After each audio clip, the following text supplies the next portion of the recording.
Ang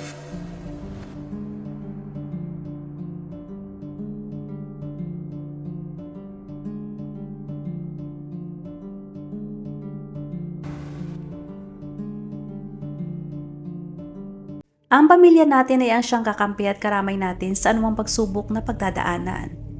Sa mahirap na panahon ng ating buhay ay kadalasan, ang ating mga magulang at kapatid ang siyang nagiging sandigan natin at hindi tayo iniiwan sa anumang laban na kinakaharap. Ngunit sa kwento natin ngayong araw ay kakaiba dahil mismong kapatid pa niya ang trumaidor sa kanya. Kapatid niya na kasama niya halos kalahati ng kanyang buhay. Si Saima Khan ay nakatira sa Netherlands kasama ang kanyang pamilya.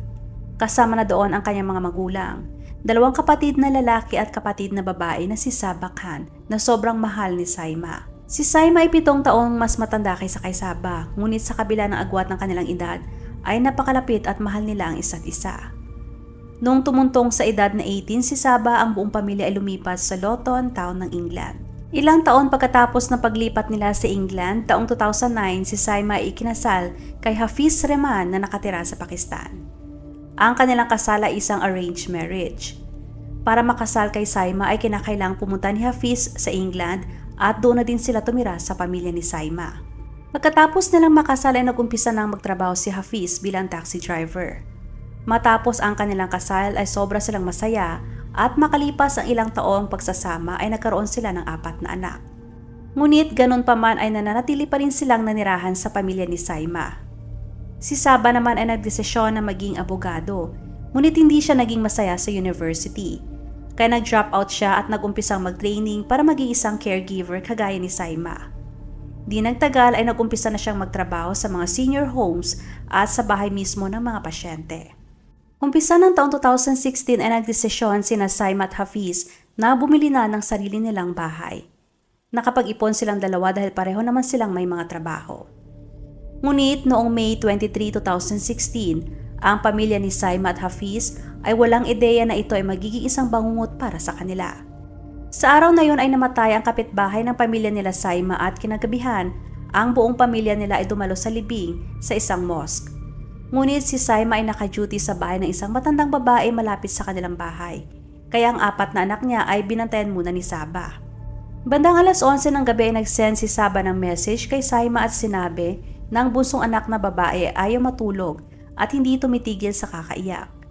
Ang bunsong anak ni Saima ay 1 taon pa lamang nung mga oras na yon, kaya hiniling ni Saba na umuwi muna si Saima para magpadede sa bata at bumalik na lang kaagad sa trabaho. At dahil malapit lang naman si Saima kaya umuwi siya at nakarating sa kanilang bahay bandang 11:07. Makalipas ang 20 minutes ay tumawag si Saba sa 999 para sa ambulance. Dagdag pa doon, bandang 11:38 ng gabi ay dumating din ang mga pulis. Ang rason kung bakit dumating ang mga pulis at kung bakit tumawag si Saba ng ambulance ay dahil may pumatay kay Saima. Pagkatapos noon ay umiyak na sinabi ni Saba sa mga pulis na nung dumating si Saima sa kanilang bahay ay nasa 2nd floor siya kasama ang 4 na bata. Kasunod noon ay sinabi ni Saba kay Saima na maliligo muna siya at habang nasa loob siya ng banyo ay nakarinig siya ng 3 o 4 na napakalakas na ingay sa ibaba ng bahay na sinundan ng sigaw ni Saima. Agad na nagsuot ng damit si Saba at pinuntahan ang mga bata na natutulog. Kasunod noon ay bumaba siya at doon na niya nakita ang wala ng buhay na si Saima na naliligo sa sarili nitong dugo malapit sa main door. Tumamo ng maraming sugat si Saima at kumalat ang kanyang dugo sa sahig at pader. Dagdag pa ni Saba na sinubukan pa niyang pigilan ang pagdurugo gamit ang scarf. Tinanong si Saba ng babaeng pulis kung paano siya nagkasugat sa kanyang kamay. Paliwanag ni Saba na may mga bubog na nakapalibot sa katawan ni Saima. At nung nakita niya si Saima ay agad niya itong niyakap at maring hindi niya namalayan na nasugatan na siya. Saad pa ni Saba na una niyang tinawagan ang kanyang ama para sabihin ang nangyari kay Saima at kasunod noon ay tumawag na siya ng ambulance. Inilarawan ni Saba ang crime scene. Sinabi niya sa mga pulis na nakasaradong main door ng bahay ngunit basag ang salamin sa isang bahagi. Ngunit ang pintuan sa likod ay nakabukas. Sinabi ni Saba na dumaan sa front door ang nanloob at lumabas sa back door. Pagkatapos ng mga narinig ng pulis mula kay Saba, ay agad nilang pinadala ang katawan ni Saima para sa post-mortem. Hiniling din ng mga pulis sa pamilya na huwag na muna manatili sa bahay hanggang matapos ang kanilang investigasyon. Gayunpaman, sa panahon ng pagsusuri sa bahay ay napansin ng mga pulis na napakakalat ng bahay at nawawala ang mga alahas at iba pang mamahaling bagay. Ang tingin ay makikitang ito ay kaso ng pagnanakaw at maaaring nakita ni Saima ang suspect kaya pinatay siya at tumakas. Dahil sa nangyari ay naalarma pati ang mga kapitbahay nila Saima at nag-alala din sa kanilang kaligtasan. Kaya nag-install din sila ng mga CCTV at alarm sa kanilang bahay. Kumuha ng fingerprints ang mga forensic team at ilang buhok sa bahay. In-examine din nila ang mga kalsada at mga sasakyan na nakaparking sa labas. Sa post-mortem examination ay nakita na tumamo ng 68 na malalalim na sugat si Saima gamit ang matalim na bagay. Katunayan ng dinalang katawan ni Saima sa hospital ay halos maputol na din ang kanyang ulo dahil sa napakalaking sugat na tinamo niya sa leeg. Ang malala pa, isa sa kanyang kamay ay pinutol din ng suspect. Dagdag pa doon ay halos hindi na rin makilala si Saima dahil sa maraming sugat sa kanyang mukha, na para bang gusto ng suspect na sirain talaga ang mukha ni Saima. Noong May 25, 2016 ay tinanong ng mga pulis ang pamilya ni Saima. Ngunit hindi ganon ka pinagtuunan ng pagtatanong ng mga pulis ang mga magulang at ibang kapatid ni Saima at si Hafiz dahil dumalo nga sila ng libing nung gabing yon. At dahil si Saba lamang ang natatanging witness sa krimen kaya mas tumagal ang pagtatanong nila sa kanya. Noong una ay kaparehong kwento pa rin ang sinabi ni Saba nung una siyang nakausap ng mga pulis. Ngunit dahil sa matinding pressure ng mga pulis ay isiniwalat ni Saba ang matinding sikreto umano ng kanyang kapatid na si Saima. Nakakahiyaman pero gusto niyang ipaalam sa mga pulis na may karelasyon daw na ibang lalaki si Saima, maliban kay Hafiz. Di umano niya kilala ang lalaki ni Saima ngunit nag-away daw ang dalawa at nagalit ito sa kanyang kapatid kaya siya nito pinatay. At dahil kumalat na ang balita at isiniwalat na may ibang karelasyon si Saima maliban sa kanyang asawa, kaya nag-umpisa ng questionin ng publiko ang pagkatao ni Saima. Sinubukan din ng mga pulis na alamin ang pangalan ng lalaking di umano'y karelasyon ni Saima kung meron man. Ngunit nung sinuri ang cellphone at email ni Saima ay walang nakitang ebidensya ng kanyang pagtataksil. Samantalang nagbigay naman ng statement si Hafiz sa media at sinabing iniwan sila ni Saima sa edad na 34 at ang 4 nilang anak ay buong buhay na mananabik sa pagmamahal ng kanilang ina.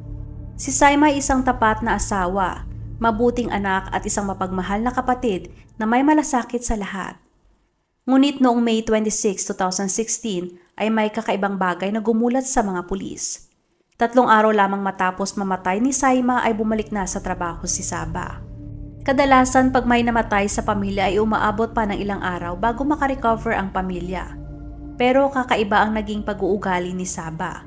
Sa pag-analisa ng mga pulis, pag ganun kadami ang sugat at dugo ni Saima nung natagpuan, hindi maiiwasan na mabasa ng dugo ang damit ng suspect pati ang paa o sapatos at magkakaroon ng marka ng dugo sa likod ng bahay. Ngunit walang nahanap ang mga forensic team na kahit isang marka o patak ng dugo sa likod ng bahay. May isang bagay sila na nakita sa loob ng bahay na nagpahinala sa kanila kay Saba. Katunayan ay may nakita silang itim na garbage bag sa ilalim ng kama ni Saba na naglalaman ng isa pang plastic bag mula sa Tesco. Nung binuksan ang plastic ay naglalaman ito ng itim na damit na may dugo, gloves at kutsilyo na may dugo rin. Ang lahat ng yon ay pinadala para sa forensic testing. Sa lumabas na resulta ay nakita na ang dugo ay kay Saima at ang fingerprint sa handle ng kutsilyo ay nagmatch kay Saba. Dagdag pa doon ang mga nakitang bubog sa damit. Nakuha din ang kopya ng CCTV mula sa Tesco at nakita na bumili si Saba ng kutsilyo noong May 16, isang linggo bago ang pagpatay kay Saima. Matapos ang natuklasan na yon ay inaresto si Saba noong May 31, 2016. Ngunit nung siya ay pinusasan ay umiyak ito ng malakas at sinabing mahal na mahal niya si Saima. At ayon sa kanya ang nangyari ay hindi pagkakaunawaan lamang at siya ay inosente. Ngunit napakaraming ebidensya laban kay Saba at malinaw na nagsinungaling siya sa mga pulis. Noong kinuha ng mga pulis ang cellphone ni Saba at sinuri ay doon na naging malinaw ang motibo sa pagpatay. May mga palitan ng sweet messages sa pagitan ni Saba at Hafiz at nakita din na sinisiraan niya si Saima. Sa isang text message pa ay sinabi ni Saba kay Hafiz na, "Kung mailalabas ko lamang ang aking puso, ay makikita mo kung anong halaga mo sa akin." Sa isa pang text ay sinabi ni Saba na Kahit gaano pa kasama ang pakikitungo mo sa akin, walang puwersa sa mundo ang makakapagpabago sa pagmamahal ko. Mas lalo kitang minamahal araw-araw. Noong pinakita na kay Saba ang lahat ng ebidensyang nakuha laban sa kanya, ay sa wakas sinabi na niya sa mga pulis ang buong katotohanan.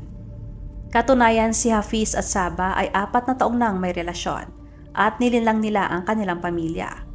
Taong 2012 nang ipinanganak ni Saima ang pangalawang anak nila ni Hafiz, at habang abala siya sa pag-aalaga sa 2 anak, ay pasekreto namang nagkikita ang dalawa. Pinasasakay pa ni Hafiz si Saba sa kanyang taxi at nag-iikot-ikot sila kung saan. May nangyari din sa kanilang dalawa kaya nabuntis si Saba. Dahil doon ay pumunta si Hafiz sa isang moske at nagtanong sa imam kung maaari ba niyang pakasalan ang kanyang sister-in-law. Sa mga hindi nakakaalam, ang imam ay ang taong nangunguna sa pagdarasal sa isang moske. Ayon sa imam, ang pagpapakasal sa magkapatid ay hindi pinahihintulutan sa Islam. Kaya bilang resulta ay napilitan si Saba na ipalaglag ang bata sa kanyang sinapupunan. Noong ipinanganak ang pang-4 na anak nila Saima, ay doon na nag-umpisang makaramdam si Saba ng matinding pagkainggit sa kanyang kapatid. Gusto rin ni Saba na magkaroon din sila ng anak ni Hafiz kaya doon na siya mag-umpisang kulitin ang lalaki. Noong unang bahagi ng 2016 ay napagtanto ni Hafiz na isang malaking kasalanan ang pagkakaroon ng relasyon kay Saba. Sinabi ni Hafiz kay Saba na nakagawa sila ng malaking kasalanan sa pagkakaroon ng relasyon. Ngunit handa siyang kalimutan ang kanilang ginawa at ganon din si Saba. Pagkarinig ni Saba ay nagbanta siya na magpapakamatay siya at walang nagawa si Hafiz kundi ipagpatuloy ang pakikipag-usap sa kanya araw-araw. Noong nagdesisyon si Hafiz at Saima na bumukod ng bahay noong February 2016, pakiramdam ni Saba ay nawala na sa kanya si Hafiz. Ngunit naisip niya na kung mamamatay si Saima ay hindi tututol ang kanilang ama na maikasal siya kay Hafiz. Dahil doon ay nagsimula ng maghanap si Saba ng mga paraan upang patayin ang kanyang kapatid. Una ay kinontak ni Saba ang isang black magic practitioner sa Pakistan sa pamamagitan ng text messages at nagpadala ng 5,000 pounds o halos 377,000 sa peso para patayin si Saima. Ngunit nung wala siyang nakitang resulta mula sa black magic matapos ang 7 araw, ay nagdesisyon na si Saba na siya na mismo ang papatay kay Saima. Nag-search siya online kung paano siya makakahanap ng poison snake sa UK dahil balak niyang patayin si Saima sa pamamagitan ng venom ng ahas. Pero meron lamang 3 uri ng venomous snake na matatagpuan sa UK, kaya inabandona na lamang niya ang ideyang yon. Doon na siya nagdesisyon na bumili ng kutsilyo sa Tesco at nag-antay ng tamang pagkakataon na mag-isa lamang si Saima sa kanilang bahay. Nag-antay lamang si Saba ng 1 linggo matapos niyang mabili ang kutsilyo. Ilang minuto bago niya pinatay si Saima ay nag-search pa si Saba kung gaano katagala ang libing ng isang Muslim. Gusto niyang malaman kung ilang oras ang kailangan niya para maisagawa ang pagpatay. Kasunod noon ay nagsuot ng itim na damit si Saba at nagsuot ng gloves. Pagkatapos ay pinatay niya ang mga ilaw sa bahay at inantay si Saima na makauwi matapos niyang ma-message. Pagkapasok pa lang ni Saima ay agad niyang inatake ito sa likod at sinaksak ng 68 beses. Kahit patay na si Saima ay tuloy pa rin si Saba sa pagsaksak sa kapatid. Kasunod noon ay binasag niya ang glass sa main door at binuksan ang back door. Pagkatapos ay hinubad niya ang damit na may mga dugo at nagbihis. Kasunod noon ay tinawagan niya ang kanilang ama habang umiiyak at tumawag sa 999 at sa mga pulis. Sobrang nabulag sa pagmamahal si Saba. Lumagpas siya sa limitasyon at inakusahan pa si Saima ng pagtataksil. Noong tinanong ng mga pulis si Hafiz ay sinabi niya na wala siyang kinalaman sa pagpatay kay Saima.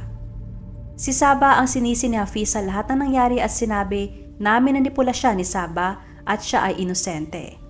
Noong October 24, 2017, sinentensyahan si Saba ng life imprisonment sa pagpatay sa kanyang kapatid at maaari lamang siya mabigyan ng parole matapos ng 22 years. Inihayag ni Hafiz ang kanyang pagsisisi sa korte at sinabi na matapos ang pagpatay kay Saima, ang mga bata ang higit na nagdusa dahil hindi na nila makikita at mararamdaman ang pagmamahal ng isang ina. Shout out kay Evelyn Aguilo. Maraming salamat! Huwag makatubiling ibahagi inyong mga saloobin at komento. And please huwag kalimutang mag-like and subscribe sa aking channel kung hindi mo pa nagagawa. Magkita-kita tayo ulit sa aking susunod na video. Maraming salamat!